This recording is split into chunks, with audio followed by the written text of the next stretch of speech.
Bonjour, alors aujourd'hui on va travailler sur les suites arithmétiques.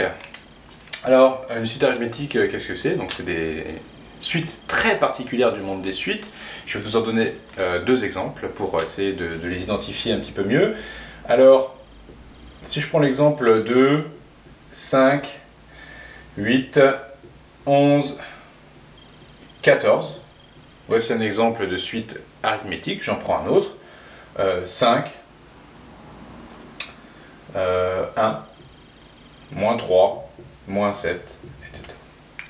Voici deux exemples de suites arithmétiques. Alors qu'est-ce qu'elles ont ces suites de particulier, commun? C'est que, à chaque fois, on effectue la même opération pour arriver au terme d'après. Ici, par exemple, on additionne à chaque fois 3, c'est-à-dire que je suis capable de dire que le prochain, c'est 17. Ici, on soustrait à chaque fois 4, donc je suis en mesure de dire que le prochain, ça sera moins 11. Donc ce sont des suites avec des logiques de somme et de soustraction. C'est ce qu'on appelle des suites arithmétiques. Alors cela se formalise de la manière suivante, on est d'accord que toute suite arithmétique s'écrit de la forme UN plus 1 égale UN plus R. C'est-à-dire que le terme 14, terme d'après, c'est égal le terme d'avant, UN, plus un nombre. Ici, plus 3.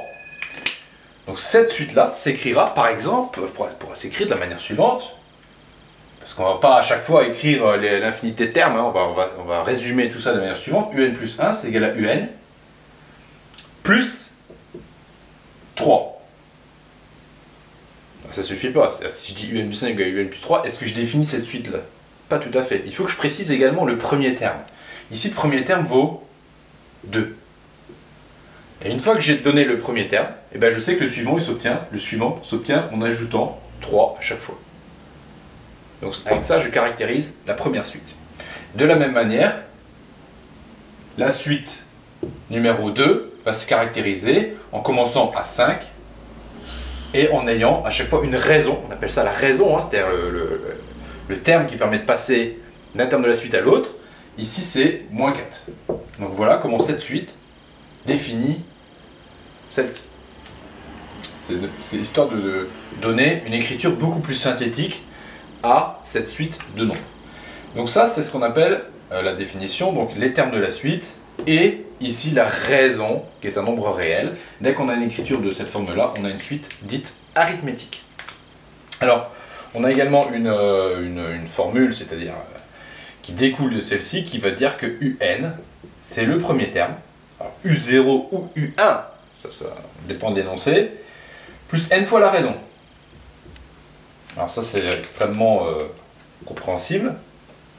C'est-à-dire que si je veux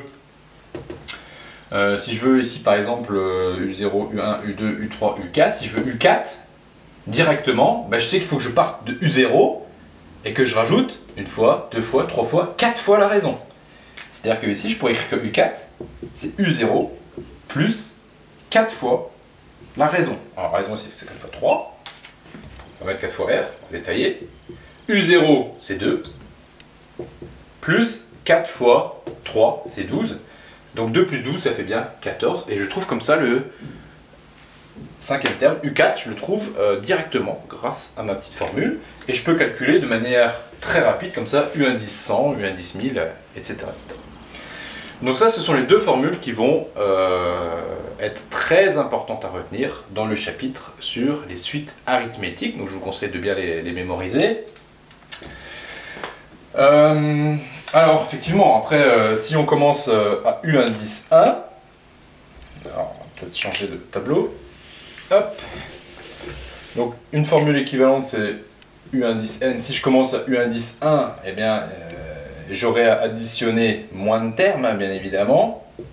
C'est-à-dire si je veux le 14e et que je commence là, à 5, je commence par 5 plus 3 fois la raison cette fois-ci.